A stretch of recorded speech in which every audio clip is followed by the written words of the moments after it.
ವೀಕ್ಷಕರೇ ನಮಸ್ಕಾರ. ನಾಡಿನ ಸಮಸ್ತ ಜನತೆಗೆ ದಸರಾ ಹಬ್ಬದ ಹಾರ್ದಿಕ ಶುಭಾಶಯಗಳು. ತಾಯಿ ಚಾಮುಂಡೇಶ್ವರಿಯ ಆಶೀರ್ವಾದ ತಮ್ಮೆಲ್ಲರ ಮೇಲೆ ಇರಲಿ ಎಂದು ಹಾರೈಸುತ್ತಾ ಈ ದಿನದ ನ್ಯೂಸ್ ಬುಲೆಟಿನ್ಗೆ ಸ್ವಾಗತ. ನಾನು ಅಕ್ಷತಾ ಕಟಗ. ಮಾತಿನಿಂದ ಇಡೀ ಜಗತ್ತನ್ನ ಗೆಲ್ಲಬಹುದು ಎನ್ನುವ ಮಾತಿದೆ. ಇದೇ ಮಾತಿನಿಂದ ಜನರನ್ನ ಮರಳು ಮಾಡಿ ಟೋಪಿ ಹಾಕುವ ಜನರು ಕೂಡ ಇದ್ದಾರೆ. ಹೌದು, ತನ್ನ ವಾಕ್ಚಾತುರ್ಯವನ್ನ ಬಂಡವಾಳ ಮಾಡಿಕೊಂಡ ಯುವಕ ಜಿಲ್ಲಾಧಿಕಾರಿಯನ್ನೇ ಮರಳು ಮಾಡಿ ಸರ್ಕಾರಿ ಕಾರಿನಲ್ಲಿ ದರ್ಬಾರ್ ನಡೆಸಿದ್ದಾನೆ. ಹಾಗಾದರೆ ಆ ಯುವಕ ಹೇಗೆ ಡಿಸಿಯನ್ನೇ ಮರಳು ಮಾಡಿದ ಅಂತೀರಾ? ಈ ಸ್ಟೋರಿ ನೋಡಿ. ಸಚಿವರ ಆಪ್ತ ಸಹಾಯಕ ಎಂದು ಹೇಳಿಕೊಂಡು ಸರ್ಕಾರಿ ಸವಲತ್ತು ದುರುಪಯೋಗ. ದಾವಣಗೆರೆ ಡಿಸಿಯನ್ನೇ ಮರಳು ಮಾಡಿದ 20 ವರ್ಷ ಖತರ್ನಾಕ್ ಯುವಕ. ಸಚಿವರ ಪಿಎ ಎಂದು ಹೇಳಿಕೊಂಡು ಕಾರವಾರ ಮೂಲದ ವಿದ್ಯಾರ್ಥಿ ಬಂಧನ. ಈ ಫೋಟೋದಲ್ಲಿರುವ ಯುವಕನ ಹೆಸರು ಅಭಿಷೇಕ್ ದೊಡ್ಡಮನಿ.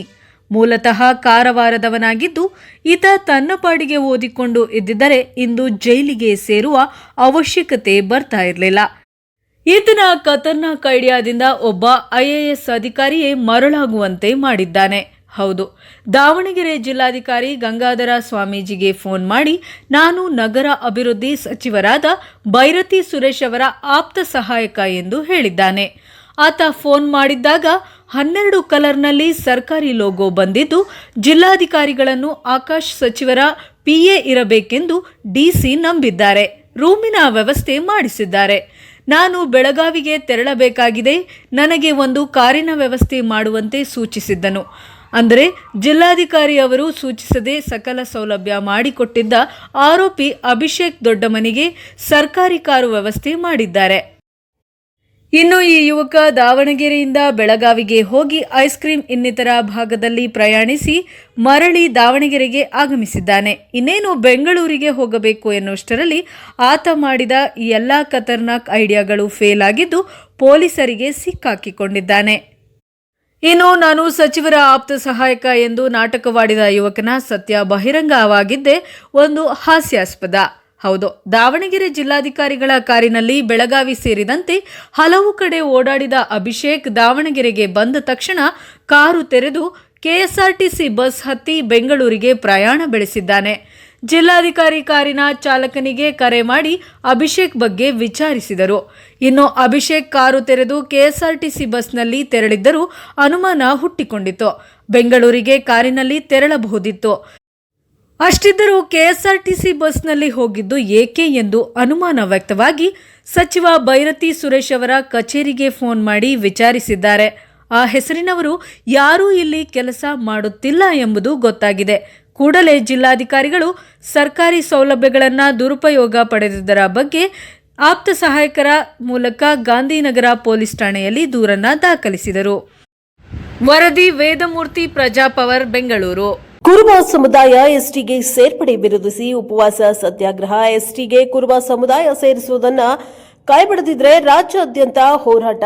ಅರಗರಾಜು. ಚಾಮರಾಜನಗರದಲ್ಲಿ ಕುರುಬ ಸಮುದಾಯವನ್ನು ಎಸ್ಟಿ ಪಟ್ಟಿಗೆ ಸೇರಿಸುವುದನ್ನು ವಿರೋಧಿಸಿ ನಗರದ ಜಿಲ್ಲಾಡಳಿತ ಭವನದ ಎದುರು ಉಪವಾಸ ಸತ್ಯಾಗ್ರಹ ನಡೆಯಿತು. ನಗರದ ಜಿಲ್ಲಾಡಳಿತ ಭವನದ ಮುಂಭಾಗದಲ್ಲಿ ನಾಯಕ ಸಮುದಾಯದ ಮುಖಂಡ ಅಗರರಾಜು ಅವರ ನೇತೃತ್ವದಲ್ಲಿ ಸತ್ಯಾಗ್ರಹ, ಒಂದು ದಿನದ ಸತ್ಯಾಗ್ರಹ ನಡೆಯಿತು. ಸತ್ಯಾಗ್ರಹದ ನೇತೃತ್ವವನ್ನು ವಹಿಸಿದ ಅಗರರಾಜು ಮಾತನಾಡಿ 1976ರ ಆಸುಪಾಸಿನಲ್ಲಿ ಎಲ್ಜಿ ಹಾವನೂರು ವರದಿ ಕೊಟ್ಟು ಎಸ್ಟಿಯಲ್ಲಿರುವ ಸಮುದಾಯವನ್ನ ಮುಂದುವರೆದಿದ್ದಾರೆ ಎಂದು ಹಿಂದುಳಿದ ವರ್ಗಕ್ಕೆ ಸೇರ್ಪಡೆ ಮಾಡಿದ್ದಾರೆ. 50 ವರ್ಷಗಳ ನಂತರ ಮತ್ತೆ ಹಿಂದುಳಿದಿದ್ದೇವೆ ಎಂದು ಕುರುಬ ಸಮುದಾಯ ಎಸ್ಟಿ ಸೇರ್ಪಡೆ ಮಾಡುವಂತೆ ಕೇಳುವುದು ಎಷ್ಟು ಸರಿ ಎಂದು ಪ್ರಶ್ನಿಸಿದ್ದಾರೆ. ರಾಜ್ಯ ಸರ್ಕಾರ, ಮುಖ್ಯಮಂತ್ರಿ ಸಿದ್ದರಾಮಯ್ಯ ಅವರು ಕುರುಬ ಸಮುದಾಯವನ್ನು ಪರಿಶಿಷ್ಟ ಪಂಗಡಕ್ಕೆ ಸೇರಿಸುವುದನ್ನು ಕೈಬಿಡಬೇಕು, ಇಲ್ಲದಿದ್ದರೆ ಸಮುದಾಯದ ವತಿಯಿಂದ ರಾಜ್ಯಾದ್ಯಂತ ಹೋರಾಟ ಮಾಡುವುದಾಗಿ ಎಚ್ಚರಿಸಿದ್ದಾರೆ. ಸತ್ಯಾಗ್ರಹದಲ್ಲಿ ಸಿಎಂ ಕೃಷ್ಣಮೂರ್ತಿ, ಕರ್ನಾಟಕ ಕಾವಲು ಪಡೆ ಜಿಲ್ಲಾಧ್ಯಕ್ಷ ಪರಶಿವಮೂರ್ತಿ, ಯು ದೇವರಾಜು ಯಳಂದೂರು, ಕೃಷ್ಣನಾಯಕ, ಕಂದಹಳ್ಳಿ ಮಹೇಶ್, ಪ್ರಸನ್ನ ಎರಸವಾಡಿ, ವೆಂಕಟಾಚಲ, ನಾಗೇಂದ್ರ, ಹರದನಹಳ್ಳಿ ಇತರರು ಭಾಗವಹಿಸಿದ್ದರು. Bureau report Homma Nanjundanayaka, Prajapower TV, Chamarajanagar. Gadag ಜಿಲ್ಲೆ ಗಜೇಂದ್ರಗಡ ತಾಲೂಕಿನ ಶಾಂತಗೇರಿ ಗ್ರಾಮ ಪಂಚಾಯತ್ ಅಧ್ಯಕ್ಷ ಸ್ಥಾನಕ್ಕೆ ಚುನಾವಣೆ ನಡೆಯಿತು. ಈ ಸಾರಿಯೂ ಕೂಡ ಬಿಜೆಪಿ ಪಕ್ಷಕ್ಕೆ ಅಧ್ಯಕ್ಷ ಸ್ಥಾನ ದೊರಕಿದೆ. ಅಧ್ಯಕ್ಷರಾಗಿ ಹನುಮಂತಪ್ಪ ಮಾದರ್ ಆಯ್ಕೆಯಾಗಿದ್ದಾರೆ. ಲಕ್ಷ್ಮೀಬಾಯಿ ರಾಥೋಡ್ ರಾಜೀನಾಮೆಯಿಂದ ತೆರವಾದ ಅಧ್ಯಕ್ಷ ಸ್ಥಾನ ಅಧ್ಯಕ್ಷ ಹನುಮಪ್ಪ ಮಾದರ್ ಬಿಜೆಪಿ ಅಭ್ಯರ್ಥಿ ನಾಮಪತ್ರವನ್ನು ಸಲ್ಲಿಸಿದ್ದಾರೆ. ಕಾಂಗ್ರೆಸ್ ಪಕ್ಷದ ಭೀಮಪ್ಪ ಲಮಾಣಿ ಕೂಡ ನಾಮಪತ್ರವನ್ನ ಸಲ್ಲಿಸಿದ್ರು. 20 ಜನ ಸದಸ್ಯರ ಒಳಗೊಂಡ 12 ಬಿಜೆಪಿ ಸದಸ್ಯರು, 6 ಮತಗಳು, ಕಾಂಗ್ರೆಸ್ 1 ತಿರಸ್ಕೃತ, 1 ಗೈರು ಹಾಜರು. ಈ ಸಂದರ್ಭದಲ್ಲಿ ಆರ್ಕೆ ಚೌಹಾಣ್, ಉಮೇಶ್ ಮಲ್ಲಾಪುರ್ ಬಿಜೆಪಿ ಮಂಡಲ ಅಧ್ಯಕ್ಷರು, ಎಚ್ಕೆ ಹಟ್ಟಿಮನಿ ಬಿಜೆಪಿ ಎಸ್ಟಿ ಮೋರ್ಚಾ ರಾಜ್ಯ ಕಾರ್ಯಕಾರಿಣಿ ಸದಸ್ಯರು, ಸಂಗನಗೌಡ ಮಾಲಿ ಪಾಟೀಲ್, ಮುಲ್ಲು ಸಾಬ್, ರಾಜೀವ್ ಖಾನ್, ಮುದಿಯಪ್ಪ ಹಳಗೇರಿ, ಶಾಂತಪ್ಪ ಹಟ್ಟಿಮನಿ, ಭೀಮಪ್ಪ ರಾಥೋಡ್, ಶ್ರೀಶೈಲ್ ಕಾಟಿ, ಹನುಮಂತಪ್ಪ ಹಟ್ಟಿಮನಿ, ಶರಣಪ್ಪ ಮಾವಿನಗಿಡದ, ಪಡಿಯಪ್ಪ ಹೊಸ್ಮನಿ, ಯಲ್ಲಪ್ಪ ಮಾದರ್, ಮಹೇಶ್ ಪೂಜಾರ್, ಮುನ್ನಾ ಸಾಬ್, ರಾಜೀವ್ ಖಾನ್, ಮೊಹಮ್ಮದ್ ಜಾಲಿಹಾಳ್, ಲಕ್ಷ್ಮಣ್ ತಳ್ವಾರ್, ಜೆಡಿಎಸ್ ಎಸ್ಟಿ ಘಟಕದ ಅಧ್ಯಕ್ಷ ಹಾಗೂ 3 ಗ್ರಾಮಗಳ ಗುರು ಹಿರಿಯರು ಈ ಸಂದರ್ಭದಲ್ಲಿ ಉಪಸ್ಥಿತರಿದ್ದರು. ರಮೇಶ್ ವಕ್ಕರ್, ಮಲ್ಲುಕುರಿ, ಬಾಲಾಜಿರಾವ್ ಭೋಸ್ಲೆ ಹಾಗೂ ಬಿಜೆಪಿ ಕಾರ್ಯಕರ್ತರು ಉಪಸ್ಥಿತರಿದ್ದರು. Bureau report Rudrappa Hebballi, Prajapower TV, Ron. Chelur ರಸ್ತೆಯಲ್ಲಿ ರಸ್ತೆ ಪಕ್ಕ ಗಿಡ ಗಂಟಿಗಳು ಬೆಳೆದು ರಸ್ತೆ ಕಾಣದ ದುಸ್ಥಿತಿ. ಅಪಘಾತಗಳಿಗೆ ಎಡೆ ಮಾಡಿಕೊಟ್ಟಿದ್ರೂ ಕೇಳುವವರೇ ಇಲ್ಲ. ಚಿಕ್ಕಬಳ್ಳಾಪುರ ಜಿಲ್ಲೆ ಚಿಂತಾಮಣಿ ನಗರದಿಂದ ಚೇಳೂರು ತಾಲೂಕು ಕೇಂದ್ರಕ್ಕೆ ಹೋಗುವ ಮುಖ್ಯ ರಸ್ತೆಯಲ್ಲಿ ಬರುವ ಗೋನೆಪಲ್ಲಿಯಿಂದ ಕೆಂಚಾರ್ಲಹಳ್ಳಿವರೆಗೂ ರಸ್ತೆ ಅಕ್ಕಪಕ್ಕ ಗಿಡಗಂಟಿಗಳು ಬೃಹದಾಕಾರದಲ್ಲಿ ಬೆಳೆದಿದ್ದು, ಎದುರುಗಡೆಯಿಂದ ಬರುವ ವಾಹನಗಳು ಕಾಣದೇ ಇರೋದ್ರಿಂದ ಅನೇಕ ಅಪಘಾತಗಳಾಗಿ ಸಾವು ನೋವುಗಳು ನಡೆದಿದ್ರು. ಸಂಬಂಧಪಟ್ಟ ಅಧಿಕಾರಿಗಳು ಕಿಂಚಿತ್ತೂ ಗಮನ ಹರಿಸಿಲ್ಲ ಎಂಬ ಆಕ್ರೋಶ ಈ ರಸ್ತೆಯಲ್ಲಿ ಓಡಾಡುವ ವಾಹನ ಸವಾರರಿಂದ ಕೇಳಿಬರ್ತಾ ಇದೆ. ಈಗಲಾದರೂ ಸಂಬಂಧಪಟ್ಟ ಅಧಿಕಾರಿಗಳು ಈ ಬಗ್ಗೆ ಗಮನ ಹರಿಸಿ ರಸ್ತೆ ಪಕ್ಕ ಬೆಳೆದಿರುವ ಗಿಡ ಗಂಟಿಗಳನ್ನು ತೆಗೆದು ಅಪಘಾತಗಳಾಗದಂತೆ ಹಾಗೂ ಸಾವು ನೋವುಗಳು ಸಂಭವಿಸದಂತೆ ನೋಡಿಕೊಳ್ಳಲು ಮುಂದಾಗಬೇಕೆಂದು ಈ ಭಾಗದ ಸಾರ್ವಜನಿಕರು ಆಗ್ರಹಿಸಿದ್ದಾರೆ. Bureau report CS Ravi, Prajapower TV, Chikkaballapur. 7 ಲಕ್ಷಕ್ಕೂ ಹೆಚ್ಚು ಮೌಲ್ಯದ ಚಿನ್ನಾಭರಣಗಳನ್ನು ಕದ್ದಿದ್ದ 5 ಜನ ಮಹಿಳಾ ಕಳ್ಳರ ಬಂಧನ. ಚಿಕ್ಕಬಳ್ಳಾಪುರ ಜಿಲ್ಲೆ ಚಿಂತಾಮಣಿ ತಾಲೂಕಿನ ಪೊಲೀಸ್ ಠಾಣಾ ವ್ಯಾಪ್ತಿಯಲ್ಲಿ ಕಳೆದ ವರ್ಷ ದಿನಾಂಕ 21/7/2024ರಂದು ನಗರದ ಡಬಲ್ ರಸ್ತೆಯಲ್ಲಿರುವ ಸೌಂದರ್ಯ ಫ್ಯಾಷನ್ ಹಾಗೂ ಜುವೆಲ್ಸ್ ಅಂಗಡಿಯಲ್ಲಿ ಬಟ್ಟೆಗಳನ್ನು ಖರೀದಿಸುವ ನೆಪದಲ್ಲಿ 5 ಜನ ಮಹಿಳೆಯರು ಬೋರ್ಕಾ ಧರಿಸಿ ಹೋಗಿ ಸುಮಾರು 78 ಗ್ರಾಂ ತೂಕದ 16 ಜೊತೆ ಬಂಗಾರದ ಕಿವಿ ಓಲೆಗಳನ್ನು ಬಾಕ್ಸ್ ಅನ್ನು ಕಳವು ಮಾಡಿಕೊಂಡು ಹೋಗಿದ್ದ ಪ್ರಕರಣಕ್ಕೆ ಸಂಬಂಧಿಸಿದಂತೆ ಎಸ್ಪಿ ಕುಶಾಲ್ ಚೌಕ್ಸೆ ಮಾರ್ಗದರ್ಶನದಲ್ಲಿ ಆರೋಪಿಗಳ ಪತ್ತೆಗೆ ಬಲೆ ಬೀಸಿದ್ದು, ಈಗ ಆ 5 ಜನ ಮಹಿಳಾ ಕದರ್ನ ಕಳ್ಳರನ್ನ ಬಂಧಿಸುವಲ್ಲಿ ಪೊಲೀಸರು ಯಶಸ್ವಿಯಾಗಿದ್ದು, ಬಂಧಿತರು ಕೋಲಾರ ಪಟ್ಟಣದ ನಿವಾಸಿಗಳಾದ ನಗ್ಮಾ, ಜರೀನಾ, ನಗೀನಾ, ನವೀನಾ, ಮುಬೀನಾ ಎಂಬುವರನ್ನ ಬಂಧಿಸಿದ್ದು, ಬಂಧಿತರಿಂದ 7 ಲಕ್ಷ ರೂಪಾಯಿ ಮೌಲ್ಯದ 70 ಗ್ರಾಂ ತೂಕದ ಚಿನ್ನಾಭರಣಗಳನ್ನು ಜಪ್ತಿ ಮಾಡಲಾಗಿದೆ ಎಂದು ಚಿಕ್ಕಬಳ್ಳಾಪುರ ಜಿಲ್ಲಾ ಎಸ್ಪಿ ಕುಶಾಲ್ ಚೌಕ್ಸೆರವರು ಚಿಂತಾಮಣಿ ನಗರದ ಪೊಲೀಸ್ ಠಾಣಾ ಆವರಣದಲ್ಲಿ ಏರ್ಪಡಿಸಿದ್ದ ಸುದ್ದಿಗೋಷ್ಠಿಯಲ್ಲಿ ಮಾಹಿತಿಯನ್ನ ನೀಡಿದ್ದಾರೆ. ಈ ವೇಳೆ ಉಪವಿಭಾಗದ DYSP Muralidhar, circle inspector Vijay Kumar, PSI Prakash ಸೇರಿದಂತೆ ಪೊಲೀಸ್ ಸಿಬ್ಬಂದಿ ಉಪಸ್ಥಿತರಿದ್ದರು. Bureau report CS Ravi, Prajapower TV, Chikkaballapur. ಅಖಿಲ ಕರ್ನಾಟಕ ರೈತ ಹಾಗೂ ಕರ್ನಾಟಕ ರಕ್ಷಣಾ ವೇದಿಕೆಯ ನಿಯೋಗ ಸಣ್ಣ ನೀರಾವರಿ ಸಚಿವ ಎನ್ಎಸ್ ಬೋಸರಾಜರನ್ನ ಭೇಟಿ ಮಾಡಿ ದ್ಯಾವಪ್ಪನ ಕೆರೆಯನ್ನ ಅಭಿವೃದ್ಧಿ ಪಡಿಸುವ ಬಗ್ಗೆ ಮನವಿ ಪತ್ರವನ್ನ ಸಲ್ಲಿಸಿದ್ದಾರೆ. ಅಖಿಲ ಕರ್ನಾಟಕ ರೈತ ಸಂಘ ಮತ್ತು ಕರವೇ ಸಂಘಟನೆಗಳು ದ್ಯಾವಪ್ಪನ ಕೆರೆ ವಿಚಾರವಾಗಿ ತಾಲೂಕಾ ಕಚೇರಿಯ ಮುಂಭಾಗ ಪ್ರತಿಭಟನೆ ಮಾಡಿದ ಸಂದರ್ಭದಲ್ಲಿ ಎಚ್ಎನ್ ಪ್ರಾಧಿಕಾರದ ಅಧ್ಯಕ್ಷ ಎನ್ಎಚ್ ಶಿವಶಂಕರ್ ರೆಡ್ಡಿ ದ್ಯಾವಪ್ಪನ ಕೆರೆಯ ವಿಚಾರವನ್ನ ಸಣ್ಣ ನೀರಾವರಿ ಸಚಿವರೊಂದಿಗೆ ಚರ್ಚಿಸುವೆ ಹಾಗೂ ಅವರನ್ನ ಭೇಟಿ ಮಾಡಿಸುವೆ ಎಂದು ರೈತ ಸಂಘಕ್ಕೆ ಭರವಸೆಯನ್ನ ನೀಡಿದ್ದಾರೆ. ಅದರಂತೆ ಸೋಮವಾರ ಸಣ್ಣ ನೀರಾವರಿ ಸಚಿವರೊಂದಿಗೆ ಭೇಟಿ ಮಾಡಿಸಿದ್ದಾರೆ. ಸಚಿವರೊಂದಿಗೆ ದ್ಯಾವಪ್ಪನ ಕೆರೆ ಅಭಿವೃದ್ಧಿಯ ಬಗ್ಗೆ ಚರ್ಚಿಸಲಾಯಿತು. ದ್ಯಾವಪ್ಪನ ಕೆರೆಯ ಬಗ್ಗೆ ಮಾಡಿದ್ದಂತಹ ವಿಡಿಯೋ ತುಣುಕುಗಳನ್ನು ನೋಡಿ ಸರ್ಕಾರದ ಮುಖೇನ ಅಧಿಕೃತವಾಗಿ ಪರಿಶೀಲಿಸಿ ಸರ್ವೆ ಮಾಡಿಸಿ ಮುಂದಿನ ಬಜೆಟ್ನಲ್ಲಿ ಈ ಯೋಜನೆಯನ್ನ ಈಡೇರಿಸುವ ಭರವಸೆಯನ್ನ ನೀಡಿದ್ದಲ್ಲದೆ ಮುಂದಿನ ಕ್ರಮಕ್ಕಾಗಿ ಕಾರ್ಯದರ್ಶಿಗಳಿಗೆ ನಿರ್ದೇಶಿಸಿದ್ದಾರೆ ಎಂದು ಅಖಿಲ ಕರ್ನಾಟಕ ರೈತ ಸಂಘದ ಸಂಚಾಲಕ ರವಿಚಂದ್ರ ರೆಡ್ಡಿ ತಿಳಿಸಿದ್ದಾರೆ. ಈ ಸಂದರ್ಭದಲ್ಲಿ ಕರವೇ ಪ್ರಭು, ಶಾನ್ವಾಜ್ ಬಾಷಾ, ಮಂಜುನಾಥ್, ಗಂಗರಾಜು, ನಾಗಭೂಷಣ್ ರೆಡ್ಡಿ, ಲಕ್ಷ್ಮೀನಾರಾಯಣ ರೆಡ್ಡಿ, ಬಾಲಚಂದ್ರ ರೆಡ್ಡಿ, ನಟರಾಜ್, ಕಾಂತರಾಜು, ಧನು, ಶ್ರೀನಿವಾಸ್ ರೆಡ್ಡಿ ಹಾಜರಿದ್ದರು. Bureau report Dhananjaya HP, Prajapower news. ರಾತ್ರೋರಾತ್ರಿ ಬೆಳೆ ನಾಶ ಮಾಡಿದ ತಪ್ಪಿತಸ್ಥರ ಮೇಲೆ ಸಂಬಂಧಪಟ್ಟ ಅಧಿಕಾರಿಗಳು ಸೂಕ್ತ ಕ್ರಮ ತೆಗೆದುಕೊಳ್ಳಲು ರೈತರು ಆಗ್ರಹ. ಹೌದು, ವಿಜಯನಗರ ಜಿಲ್ಲೆ ಕೊಟ್ಟೂರು ತಾಲೂಕಿನ ರಾಂಪುರ ಗ್ರಾಮದ ಚಂದ್ರಪ್ಪ ಮಾತನಾಡಿ, ನಮ್ಮ ಗ್ರಾಮದ ರೈತರಾದಂತಹ ನಾಗರತ್ನಮ್ಮ ಹಾಗೂ ರೇವಣ್ಣ ಇವರುಗಳ ಹೊಲದಲ್ಲಿ ರೈತರು ರಸ್ತೆ ಇದೆ ಎಂದು ಸುಮಾರು ವರ್ಷಗಳಿಂದ ಯಾವ ರೈತರು ಇವರ ಹೊಲದಲ್ಲಿ ಓಡಾಡಿರುವುದನ್ನು ನಾವು ಕೂಡ ನೋಡಿಲ್ಲ. ಈಗ ರಾಂಪುರ ಗ್ರಾಮದ ಮೂಗಪ್ಪ ಗುರುಬಸಪ್ಪ ಮೂಗಬಸಪ್ಪ ಅವರು ಏಕಾಏಕಿ ಇವರ ಹೊಲದಲ್ಲಿ ದಾರಿ ಇದೆ ಎಂದು ದೌರ್ಜನ್ಯದಿಂದ ರಾತ್ರೋರಾತ್ರಿ ಇವರ ಹೊಲದಲ್ಲಿ ಬೆಳೆದು ನಿಂತ ಮೆಕ್ಕೆಜೋಳ ಹಾಗೂ ತೊಗರಿ ಬೆಳೆಗಳನ್ನು ಕಟ್ಟು ಮಾಡಿ ಬೆಳೆಗಳನ್ನು ನಾಶ ಮಾಡಿದ್ದಾರೆ ಎಂದು ಆರೋಪಿಸಿ ಕೂಡಲೇ ಇವರ ಮೇಲೆ ಸಂಬಂಧಪಟ್ಟ ಅಧಿಕಾರಿಗಳು ಸೂಕ್ತ ಕ್ರಮ ಜರುಗಿಸಬೇಕೆಂದು ಆಗ್ರಹಿಸಿದರು. ರೈತರಾದ ನಾಗರತ್ನಮ್ಮ ಮಾತನಾಡಿ, ನಾನು ನಮ್ಮ ಹೊಲದಲ್ಲಿ ಮೆಕ್ಕೆಜೋಳ ಹಾಗೂ ತೊಗರಿ ಬೆಳೆಗಳನ್ನು ಬಿತ್ತನೆ ಮಾಡಿ ನಾನು ಶಿವಮೊಗ್ಗಕ್ಕೆ ಕೂಲಿ ಕೆಲಸಕ್ಕೆ ಅಂತ ಹೋದ ಸಂದರ್ಭದಲ್ಲಿ ನಮ್ಮ ಹೊಲದಲ್ಲಿ ದಾರಿ ಇದೆ ಎಂದು ನಮ್ಮ ಗಮನಕ್ಕೆ ಯಾರೂ ತಿಳಿಸಿದೆ ಹಾಗೂ ತಹಸೀಲ್ದಾರ್ ಕಚೇರಿಯಿಂದ ಒಂದು ನೋಟಿಸ್ ಕೂಡ ನಮಗೆ ನೀಡಿದೆ. ನಮ್ಮ ಹೊಲದಲ್ಲಿ ಬೆಳೆದು ನಿಂತ ಬೆಳೆಗಳನ್ನು ರಾತ್ರೋರಾತ್ರಿ ಬಂದು ಕಟ್ ಮಾಡಿ ಹೋಗಿದ್ದಾರೆ. ಸಂಬಂಧಪಟ್ಟ ಅಧಿಕಾರಿಗಳು ಕೂಡಲೇ ನಮ್ಮ ಬೆಳೆಗಳನ್ನು ನಾಶ ಮಾಡಿದ್ದ ತಪ್ಪಿದಸ್ಥರ ಮೇಲೆ ಸೂಕ್ತ ಕ್ರಮ ತೆಗೆದುಕೊಂಡು ನಮಗೆ ನ್ಯಾಯ ಒದಗಿಸಿಕೊಡಬೇಕೆಂದು ಆಗ್ರಹಿಸಿದರು ಹಾಗೂ ಗ್ರಾಮಸ್ಥರು ಮಾಧ್ಯಮದವರೊಂದಿಗೆ ಮಾತನಾಡಿದರು. ಈ ಸಂದರ್ಭದಲ್ಲಿ ಕರಿಬಸಪ್ಪ, ರೇವಣ್ಣ, ಈರಣ್ಣ, ಗುದ್ದಪ್ಪ, ಅಂಜನಪ್ಪ, ಶಿವಲಿಂಗಪ್ಪ, ಅಡವೆಪ್ಪ, ಚಂದ್ರಪ್ಪ, ನಾಗೇಂದ್ರಪ್ಪ, ನಾಗಪ್ಪ, ಕೊಟ್ರಪ್ಪ ಮುಂತಾದವರು ಉಪಸ್ಥಿತರಿದ್ದರು. ಚಿಗಟೇರಿ ಜಯಪ್ಪ, ವಿಜಯನಗರ. ನಗರದ ಹೂವಿನ ಮಾರುಕಟ್ಟೆಗೆ ರಾಜ್ಯ ಕೃಷಿ ಮಾರುಕಟ್ಟೆ ಇಲಾಖೆಯ ಹೆಚ್ಚುವರಿ ನಿರ್ದೇಶಕ ಡಿವಿ ರಾಜಣ್ಣ ಸೋಮವಾರ ಭೇಟಿ ನೀಡಿ ರೈತರೊಂದಿಗೆ ಸಮಸ್ಯೆಗಳ ಬಗ್ಗೆ ಚರ್ಚೆ ನಡೆಸಿದ್ದಾರೆ. ಈ ವೇಳೆ ಮಾತನಾಡಿದ ಅವರು, ನಗರದಲ್ಲಿರುವ ಹೂವಿನ ಮಾರುಕಟ್ಟೆಯನ್ನು ಸ್ಥಳಾಂತರ ಮಾಡುವ ಬಗ್ಗೆ ಸಾರ್ವಜನಿಕರಿಂದ ಹಾಗೂ ರೈತರಿಂದ ದೂರುಗಳು ಬರ್ತಿವೆ. ಅದನ್ನ ಒಮ್ಮೆ ಪರಿಶೀಲನೆ ಮಾಡಲು ಬಂದಿದ್ದು, ಹೂವಿನ ಮಾರುಕಟ್ಟೆ ಮಹಡಿಯ ಮೇಲೆ ಇರೋದ್ರಿಂದ ರೈತರು ತಾವು ಬೆಳೆದ ಹೂವಿನ ಮೂಟೆಗಳನ್ನು ತಲೆ ಮೇಲೆ ಹೊತ್ತುಕೊಂಡು ಹೋಗುವುದು ಕಷ್ಟವಾಗಿದೆ. ಇಲ್ಲಿ ವಾಹನಗಳನ್ನು ನಿಲ್ಲಿಸಲು ಸ್ಥಳಾವಕಾಶದ ಕೊರತೆ ಇದೆ. ಮಾರುಕಟ್ಟೆಯನ್ನ ವಿಸ್ತರಿಸಲು ಜಾಗವಿಲ್ಲ. ಇದರಿಂದ ಮಾರುಕಟ್ಟೆಯನ್ನ ವಿಶಾಲವಾದ ಎಪಿಎಂಸಿ ಯಾರ್ಡ್ಗೆ ಸ್ಥಳಾಂತರ ಮಾಡಿದರೆ ರೈತರು ವಿಶಾಲವಾದ ಜಾಗದಲ್ಲಿ ತಾವು ಬೆಳೆದ ಹೂವುಗಳನ್ನು ಮಾರಾಟ ಮಾಡಬಹುದು. ಈ ಬಗ್ಗೆ ಶಾಸಕರೊಂದಿಗೆ, ನಗರಸಭೆಯೊಂದಿಗೆ, ರೈತರೊಂದಿಗೆ ಹಾಗೂ ರೈತ ಸಂಘಟನೆಗಳೊಂದಿಗೆ ಸಾಧಕ ಬಾಧಕಗಳನ್ನು ಚರ್ಚೆ ಮಾಡಿ ಮಾರುಕಟ್ಟೆಯನ್ನ ಎಪಿಎಂಸಿ ಯಾರ್ಡ್ಗೆ ಸ್ಥಳಾಂತರ ಮಾಡುವ ಬಗ್ಗೆ ತೀರ್ಮಾನವನ್ನು ಕೈಗೊಳ್ಳಲಾಗುವುದು ಎಂದು ತಿಳಿಸಿದ್ದಾರೆ. ಇದೇ ಸಂದರ್ಭದಲ್ಲಿ ಚಿಕ್ಕಬಳ್ಳಾಪುರ ಕೃಷಿ ಸಹಾಯಕ ನಿರ್ದೇಶಕಿ ಆಶಾಲತಾ, ಕಾರ್ಯದರ್ಶಿ ಮಾಲಿನಿ, ರೈತ ಸಂಘಟನೆಗಳ ಪದಾಧಿಕಾರಿಗಳು ಹಾಗೂ ಸಿಬ್ಬಂದಿ ಹಾಜರಿದ್ದರು. Bureau report Dhananjaya HP, Prajapower news, Gauribidanur. Bureau Hindu Jagarana Vedike ದಕ್ಷಿಣ ಪ್ರಾಂತ್ಯ ಸಹ ಸಂಚಾಲಕ ಸತೀಶ್ ಪೂಜಾರಿ ವಿರುದ್ಧ ಗಡೀಪಾರು ಆದೇಶ. ಹೌದು, ಉಪವಿಭಾಗಾಧಿಕಾರಿ ಸಂತೋಷ್ ಕುಮಾರ್ ಆದೇಶ ಹೊರಡಿಸಿದ್ದು, ಸತೀಶ್ ಪೂಜಾರಿ ಅವರನ್ನು ಬೀದರ್ ಜಿಲ್ಲೆಯ ಮಂಟವಾಳ ಪೊಲೀಸ್ ಠಾಣೆ ವ್ಯಾಪ್ತಿಯ ಗಡೀಪಾರು ಮಾಡಲಾಗಿದೆ. ಸೆಪ್ಟೆಂಬರ್ 22ರಿಂದಲೇ ಆದೇಶ ಜಾರಿಯಾಗಿದ್ದು 2026ರ ಜನವರಿ 31ರವರೆಗೆ ಗಡೀಪಾರು ಅನ್ವಯವಾಗಲಿದೆ. ದಾವಣಗೆರೆ ಸೇರಿ ಹಲವು ಪೊಲೀಸ್ ಠಾಣೆಗಳಲ್ಲಿ ಸತೀಶ್ ಪೂಜಾರಿ ವಿರುದ್ಧ ಪ್ರಕರಣಗಳು ದಾಖಲಾದ ಹಿನ್ನೆಲೆಯಲ್ಲಿ ಪೊಲೀಸ್ ಇಲಾಖೆಯ ಪ್ರಸ್ತಾವನೆ ಆಧರಿಸಿ ನ್ಯಾಯಾಲಯದಲ್ಲಿ ವಿಚಾರಣೆ ನಡೆಸಿ ಗಡೀಪಾರು ಆದೇಶ ಹೊರಡಿಸಲಾಗಿದೆ ಎಂದು ದಾವಣಗೆರೆ ಎಸಿ ಸಂತೋಷ್ ಕುಮಾರ್ ಸ್ಪಷ್ಟನೆ ನೀಡಿದರು. ಸತೀಶ್ ಪೂಜಾರಿ ಅವರು ಗಡೀಪಾರು ಅವಧಿಯಲ್ಲಿ ಮಂಟಾಳ ಪೊಲೀಸ್ ಠಾಣೆಗೆ ನಿತ್ಯ ಹಾಜರಾಗುವುದು ಕಡ್ಡಾಯ ಎಂದು ಅಧಿಕಾರಿಗಳು ತಿಳಿಸಿದರು. News report Devaraj K, Nellihankalu.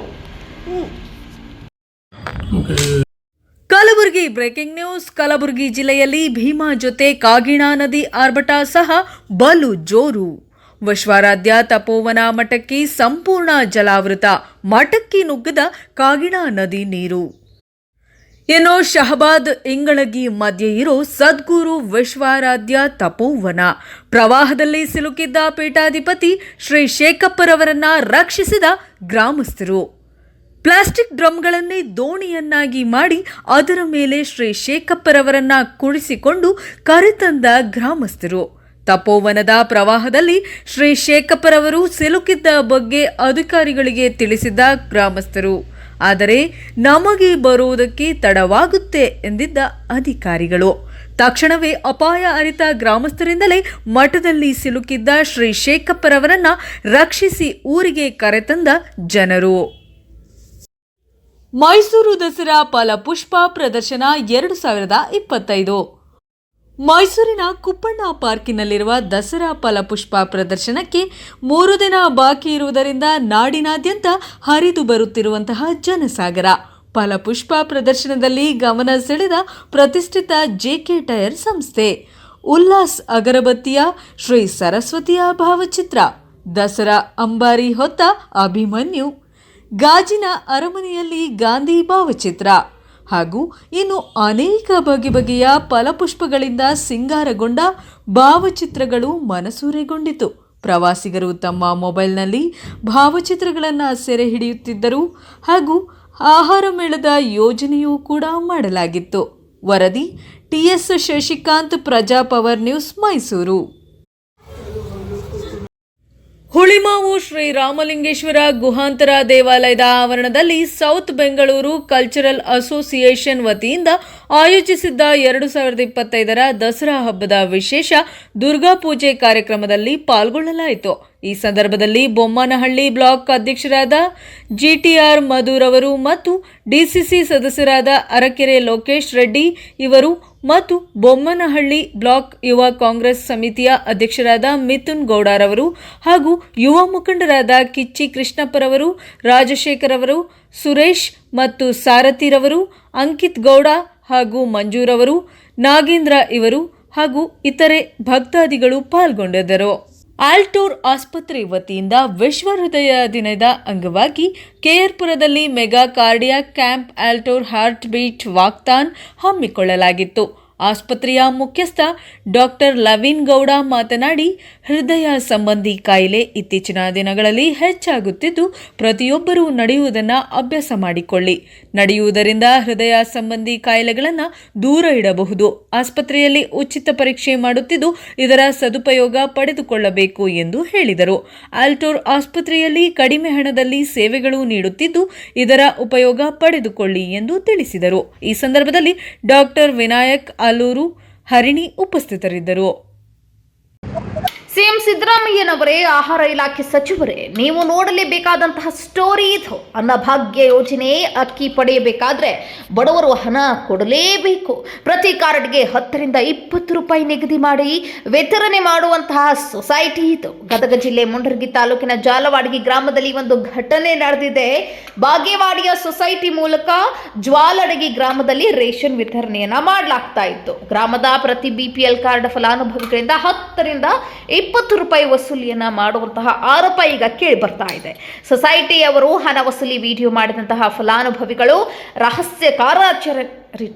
ರಹಸ್ಯ ಕಾರ್ಯಾಚರಣೆಯ ಮೂಲಕ ಸೆರೆ ಹಿಡಿದಂತಹ ಈ ಫಲಾನುಭವಿಗಳು ಬಡವರು ಹಸಿವಿನಿಂದ ಬಳಲಬಾರದೆಂದು ಅನ್ನಭಾಗ್ಯ ಯೋಜನೆ ಜಾರಿಗೆ ತಂದಿದ್ದಾರೆ. ಆದರೆ ರೇಷನ್ ವಿತರಣೆ ಮಾಡುವವರು ಹಣ ವಸೂಲಿಗೆ ನಿಂತಿದ್ದಾರೆ. ಹೀಗಾಗಿ ಸರ್ಕಾರ ಬಡವರಿಗಾಗಿ ಉಚಿತವಾಗಿ ಅಕ್ಕಿ, ಜೋಳ ವಿತರಣೆ ಮಾಡ್ತಿದೆ. ಆದರೆ ಆಹಾರ ಇಲಾಖೆ ಅಧಿಕಾರಿಗಳ ಭಯವೇ ಇಲ್ಲದೆ ಹಣವನ್ನು ವಸೂಲಿ ಮಾಡ್ತಿದ್ದಾರೆ. ಟ್ರಾನ್ಸ್ಪೋರ್ಟ್ ಚಾರ್ಜ್ ಹೆಸರಿನಲ್ಲಿ ಹಣ ಕೂಡ ವಸೂಲಿ ಆಗ್ತಾ ಇದೆ. ರೇಷನ್ ವಿತರಕರು ಹಾಗೂ ಆಹಾರ ಇಲಾಖೆಯ ವಿರುದ್ಧ ಆಕ್ರೋಶ ಎಲ್ಲೆಡೆ ಹೊರಹಾಕಲಾಗ್ತಾ ಇದೆ. News report Arjun Hosmani, NKS TV 4 Mundaragi. ಇದು ಹೋಗಿತ್ತಲ್ಲ 10 ರೂಪಾಯಿ ಮತ್ತೆ ಐತೆ ನೀವು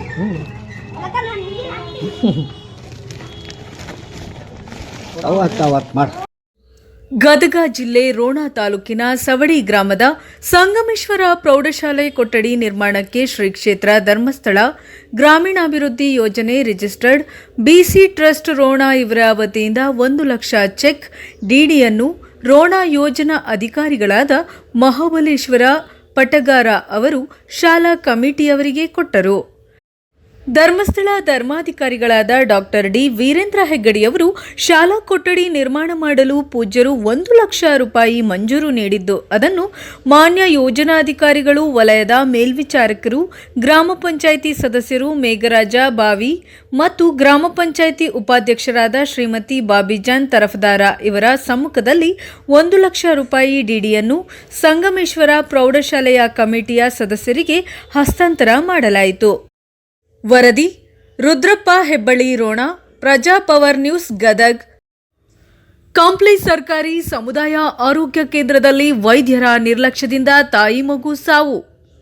ಬಳ್ಳಾರಿ ಜಿಲ್ಲೆ ಕಂಪ್ಲಿ ತಾಲೂಕಿನ ಕಂಪ್ಲಿ ಸರ್ಕಾರಿ ಸಮುದಾಯ ಆರೋಗ್ಯ ಕೇಂದ್ರದಲ್ಲಿ ದಿನಾಂಕ 25/9/2025ರಂದು ರಾಮಸಾಗರದ ನಿವಾಸಿ ಸುಮಾರು 27 ವಯಸ್ಸಿನ ಗರ್ಭಿಣಿ ಸ್ತ್ರೀ ಪ್ರಸೂತಿಗಾಗಿ ಬಂದಿದ್ದು, ಮಗು ಸೇರಿದಂತೆ ತಾಯಿ ಮೃತರಾಗಿರುತ್ತಾರೆ. ಇನ್ನು ಇದಕ್ಕೆ ವೈದ್ಯರ ನಿರ್ಲಕ್ಷ್ಯವೇ ಕಾರಣ ಹಾಗೂ ರಾತ್ರಿಯ ಸಮಯದಲ್ಲೂ ಕೂಡ ವೈದ್ಯರು ಇಲ್ಲಿ ಲಭ್ಯವಿರುವುದಿಲ್ಲ. ಹೀಗೆ ಅನೇಕ ಬಾರಿ ಇಂತಹದ್ದೇ ಘಟನೆಗಳು ನಡೆಯುತ್ತಿದ್ದು, ಈ ದಾರುಣ ಘಟನೆಯ ಕೂಗು ಸಹಜವಾಗಿ ಹೋಗಿದೆ ಎಂದು ಆಗ್ರಹಿಸಿ ತಾಯಿ ಮಗುವಿಗೆ ಮತ್ತು ಅವರ ಕುಟುಂಬಕ್ಕೆ ನ್ಯಾಯ ಕೊಡಿಸುವಂತೆ ಹಾಗೂ ಮೃತಳ ಮಗುವಿಗೆ 10 ಲಕ್ಷ, ಮೃತಳಿಗೆ 20 ಲಕ್ಷ ರು ಕಂಪ್ಲಿ ತಾಲೂಕು ಸರ್ಕಾರಿ ವೈದ್ಯಾಧಿಕಾರಿಯೇ ಕೊಡಬೇಕೆಂದು ಹಾಗೂ ನಿರ್ಲಕ್ಷ್ಯ ತೋರಿದ ವೈದ್ಯ ವೈದ್ಯಾಧಿಕಾರಿಯನ್ನ ಕೂಡಲೇ ಅಮಾನತುಗೊಳಿಸಬೇಕೆಂದು ಕರುನಾಡು ರಕ್ಷಣಾ ವೇದಿಕೆ ಸಂಘದಿಂದ ಆಗ್ರಹಿಸಿ ಧರಣಿ ಮುಖಾಂತರ ಕಂಪ್ಲಿ ತಹಶೀಲ್ದಾರರಿಗೆ ಮನವಿ ಪತ್ರವನ್ನ ಸಲ್ಲಿಸಿದರು. ಇನ್ನು ಸರ್ಕಾರ ಏನಾದರೂ ನ್ಯಾಯ ಒದಗಿಸದೇ ಇದ್ದಲ್ಲಿ ಮುಂದಿನ ದಿನಗಳಲ್ಲಿ ಉಗ್ರ ಹೋರಾಟ ನಡೆಸುವುದಾಗಿ ವರದಿಗಾರರನ್ನ ಉದ್ದೇಶಿಸಿ ಕರುನಾಡು ರಕ್ಷಣಾ ವೇದಿಕೆ ರಾಜ್ಯ ಕಾರ್ಯಾಧ್ಯಕ್ಷ B Virupaksha Yadav, S Gopal Yadav, K Shabbir ಹಾಗೂ ಸಂತೋಷ್ ಕುಮಾರ್ ಹಾಗೂ ಎಂ ಶಿವಪ್ರಕಾಶ್, ಮುಕ್ಕಣ್ಣ, ಬಳ್ಳಾರಿ ಯಾದವ್, ಗಂಗಮ್ಮ, ಈರಮ್ಮ ಹಾಗೂ ಪಾರ್ವತಮ್ಮ, ಹುಲಿಗೆಮ್ಮ ಮತ್ತು ಬಳ್ಳಾರಿ ಜಿಲ್ಲಾ ಅಧ್ಯಕ್ಷರು ಬಿ ಮಂಜುಳಾ ಮಾತನಾಡಿದರು. ಇನ್ನು ಕಂಪ್ಲಿ ಸಮುದಾಯ ಆರೋಗ್ಯ ಕೇಂದ್ರದ ವೈದ್ಯಾಧಿಕಾರಿಗಳಾದ ಡಾಕ್ಟರ್ ರವೀಂದ್ರ ಕಣಗೇರಿ ಇವರು 2019ರಲ್ಲಿ ಸಮುದಾಯ ಆರೋಗ್ಯ ಕೇಂದ್ರಕ್ಕೆ ಸೇರಿದ್ದು ಈವರೆಗೆ ಒಟ್ಟು ಸುಮಾರು 6,500 ಹೆರಿಗೆಗಳನ್ನು ಮಾಡಿಸಿದ್ದು ಅದರ ಪೈಕಿ 1,350 ಸಿಸರಿನ್ ಮಾಡಿದ್ದು ಉಳಿದ ಎಲ್ಲ ಹೆರಿಗೆಗಳನ್ನು ಉತ್ತಮವಾಗಿ ಮಾಡಿಸಿದ್ದಾರೆ. ರಾಮಸಾಗರದ ಮೃತ ದುರ್ದೈವಿ ಅಧಿಕ ರಕ್ತಸ್ರಾವದಿಂದ ಹಾಗೂ ಪಿಪಿಎಚ್ನಿಂದ ತೀರಿಕೊಂಡಿದ್ದಾರೆ ಹಾಗೂ ಅವರ ಮಗು ಕರುಳು ಬಳ್ಳಿ ಸುತ್ತಿಕೊಂಡಿರುವುದರಿಂದ ಮಗು ತೀರಿಕೊಂಡಿತು ಎಂದು ಆರೋಗ್ಯ ಕೇಂದ್ರದ ಮೂಲಗಳಿಂದ ಮಾಹಿತಿ ತಿಳಿಸಿದರು. ಮುಂದೆ ಏನು ಕ್ರಮ ಜರುಗುತ್ತದೆ ಎಂದು ಕಾದು ನೋಡಬೇಕಾಗಿದೆ. ವರದಿ ಸಚ್ಚಿದಾನಂದ ಹಿರೇಮಠ್, ಪ್ರಜಾಪವರ್ ಟಿವಿ, ಕಂಪ್ಲಿ. ಆರೋಗ್ಯ ಸಂಜೀವಿನಿ ಯೋಜನೆ ಜಾರಿಗೆ ಸಂತಸ. ಗಣೇಶ್ ಬಿಎಸ್. ರಾಜ್ಯದ ಸರ್ಕಾರಿ ನೌಕರರಿಗೆ ನಗದು ರಹಿತ ಚಿಕಿತ್ಸೆ ನೀಡುವ ಆರೋಗ್ಯ ಸಂಜೀವಿನಿ ಯೋಜನೆ ಅಕ್ಟೋಬರ್ 2025ರಿಂದ ಜಾರಿಗೆ ಬರಲು ಸರ್ಕಾರಿ ನೌಕರರ ಸಂಘದ ತಾಲೂಕು ಶಾಖಾಧ್ಯಕ್ಷ ಗಣೇಶ್ ಬಿಎಸ್ ಸಂತಸ ವ್ಯಕ್ತಪಡಿಸಿದರು. ಪಟ್ಟಣದ ಪತ್ರಿಕಾ ಭವನದಲ್ಲಿ ನಡೆದ ಪತ್ರಿಕಾಗೋಷ್ಠಿಯಲ್ಲಿ ಮಾತನಾಡಿದ ಅವರು, ಈ ಮಹತ್ವದ ಯೋಜನೆ ಜಾರಿಗೆ ತಂದ ಮುಖ್ಯಮಂತ್ರಿ ಸಿದ್ದರಾಮಯ್ಯ, ಉಪಮುಖ್ಯಮಂತ್ರಿಗಳಾದ ಡಿಕೆ ಶಿವಕುಮಾರ್, ಶಾಸಕರಾದ ಬಸವರಾಜು, ವಿ ಶಿವಗಂಗಾ, ರಾಜ್ಯಾಧ್ಯಕ್ಷರಾದ ಷಡಕ್ಷರಿ ಸಿಎಸ್, ಜಿಲ್ಲಾಧ್ಯಕ್ಷರಾದ ವೀರೇಶ್ ಎಸ್, ಒಡೆನಾಪುರ ಹಾಗೂ ಸಂಘದ ರಾಜ್ಯ ಪದಾಧಿಕಾರಿಗಳಿಗೆ ಚನ್ನಗಿರಿ ನೌಕರರ ಪರವಾಗಿ ಅಭಿನಂದನೆಯನ್ನ ಸಲ್ಲಿಸುತ್ತೇವೆ ಎಂದರು. ಈ ಯೋಜನೆಯಿಂದ ತಾಲೂಕಿನ 2,200 ನೌಕರರು ಹಾಗೂ 12,000 ಫಲಾನುಭವಿಗಳು, ರಾಜ್ಯದ ಮಟ್ಟದಲ್ಲಿ 5.25 ಲಕ್ಷ ನೌಕರರು ಹಾಗೂ 25 ಲಕ್ಷ ಕುಟುಂಬ ಸದಸ್ಯರು ಲಾಭ ಪಡೆಯಲಿದ್ದಾರೆ ಎಂದು ತಿಳಿಸಿದರು. ಪತ್ರಿಕಾಗೋಷ್ಠಿಯಲ್ಲಿ ಲೋಕೇಶ್, ರಮೇಶ್, ನಾಗರಾಜಪ್ಪ ಹೆಚ್, ಸಂತೋಷ್, ರವಿ, ರಘು, ಪ್ರಸಾದ್ ಉಪಸ್ಥಿತರಿದ್ದರು. ವರದಿ ದೇವರಾಜ್ ಕೆ, ನೆಲ್ಲಿಹಂಕಲು, ಪ್ರಜಾಪವರ್ ನ್ಯೂಸ್. ರೋಣೂರು ಗ್ರಾಮದಲ್ಲಿ ಆತ್ಮನಿರ್ಭರ ಭಾರತ ಸಂಕಲ್ಪ ಅಭಿಯಾನ ಮಂಡಲ ಕಾರ್ಯಾಗಾರ. ದಿನಾಂಕ 30/9/2025ರಂದು ಭಾರತೀಯ ಜನತಾ ಪಾರ್ಟಿ ವತಿಯಿಂದ ಆತ್ಮನಿರ್ಭರ ಭಾರತ ಸಂಕಲ್ಪ ಮಂಡಲ ಕಾರ್ಯಾಗಾರ, ಉಚಿತ ಆರೋಗ್ಯ ತಪಾಸಣಾ ಶಿಬಿರ ಹಾಗೂ ಸ್ವಯಂ ಪ್ರೇರಿತ ರಕ್ತದಾನ ಶಿಬಿರವನ್ನು ಶ್ರೀನಿವಾಸಪುರ ತಾಲೂಕಿನ ರೋಣೂರು ಗ್ರಾಮದಲ್ಲಿ ಆಯೋಜನೆ ಮಾಡಿದ್ದರು. ಇನ್ನು ಈ ಕಾರ್ಯಕ್ರಮದಲ್ಲಿ ಮಾತನಾಡಿದ ಮಂಡಲ ಅಧ್ಯಕ್ಷರಾದ ರೋಣೂರು ಚಂದ್ರಶೇಖರ್ ರವರು, ಸೇವಾ ಪಾಕ್ಷಿಕ ಅಭಿಯಾನದ ಅಂಗವಾಗಿ ಬಿಜೆಪಿ ವತಿಯಿಂದ ರಾಜ್ಯಾದ್ಯಂತ ಉಚಿತ ಆರೋಗ್ಯ ತಪಾಸಣಾ ಶಿಬಿರ, ಸ್ವಯಂ ಪ್ರೇರಿತ ರಕ್ತದಾನ ಶಿಬಿರ ಮುಂತಾದ ಸೇವಾ ಕಾರ್ಯಗಳು ಹಮ್ಮಿಕೊಂಡಿದ್ದು, ಅದರಂತೆ ಇಂದು ರೋಣೂರು ಗ್ರಾಮದಲ್ಲಿ ಕಾರ್ಯಕ್ರಮ ಹಮ್ಮಿಕೊಂಡಿದ್ದೇವೆ. ಇನ್ನು ನಮ್ಮ ದೇಶದಲ್ಲಿ ಮೋದಿ ಸರ್ಕಾರ ಜನಸಾಮಾನ್ಯರನ್ನ ಗಮನದಲ್ಲಿ ಇಟ್ಟುಕೊಂಡು ಎಲ್ಲ ದಿನಬಳಕೆಯ ವಸ್ತುಗಳ ಮೇಲೆ 18% ಜಿಎಸ್ಟಿ ಇರೋದನ್ನ ಕೇವಲ 5% ಇಳಿಸಿದ್ದಾರೆ. ಭಾರತದಲ್ಲಿ ಎಲ್ಲರೂ ಸ್ವದೇಶಿ ವಸ್ತುಗಳನ್ನು ಮಾತ್ರ ಬಳಕೆ ಮಾಡಿ ದೇಶದ ಆರ್ಥಿಕತೆಗೆ ಹೆಚ್ಚು ಒತ್ತು ನೀಡಬೇಕು ಎಂದು ಕಿವಿಮಾತನ್ನ ಹೇಳಿದರು. ಇನ್ನು ಈ ಸಮಯದಲ್ಲಿ ಡಾಕ್ಟರ್ ವೇಣುಗೋಪಾಲ್, ಮಾಗೇರಿ ನಾರಾಯಣಸ್ವಾಮಿ, ನಾಗಭೂಷಣ್ ಮತ್ತು ನಾಗರಾಜರೆಡ್ಡಿ, ಲಕ್ಷ್ಮಣಗೌಡ ಮತ್ತು ರೋಟರಿ ಕ್ಲಬ್ ಸಂಸ್ಥೆಯ ಸಿಬ್ಬಂದಿಗಳು ಹಾಗೂ ವಂಶೋದಯ ಆಸ್ಪತ್ರೆಯ ಸಿಬ್ಬಂದಿ ಹಾಗೂ ರೋಣೂರು ಗ್ರಾಮದ ಹಿರಿಯರು ಹಾಜರಿದ್ದರು. ವರದಿ ವೆಂಕಟ್, ಪ್ರಜಾಪವರ್ ಟಿವಿ, ಕೋಲಾರ್. ಇದಾಗಿತ್ತು ಈ ದಿನದ ನ್ಯೂಸ್ ಬುಲೆಟಿನ್. ನಿರಂತರ ಸುದ್ದಿಗಾಗಿ ನೋಡ್ತಾ ಇರಿ ಪ್ರಜಾಪವರ್. ಇದು ಜನಹಿತಕ್ಕಾಗಿ ಜಾರಿ.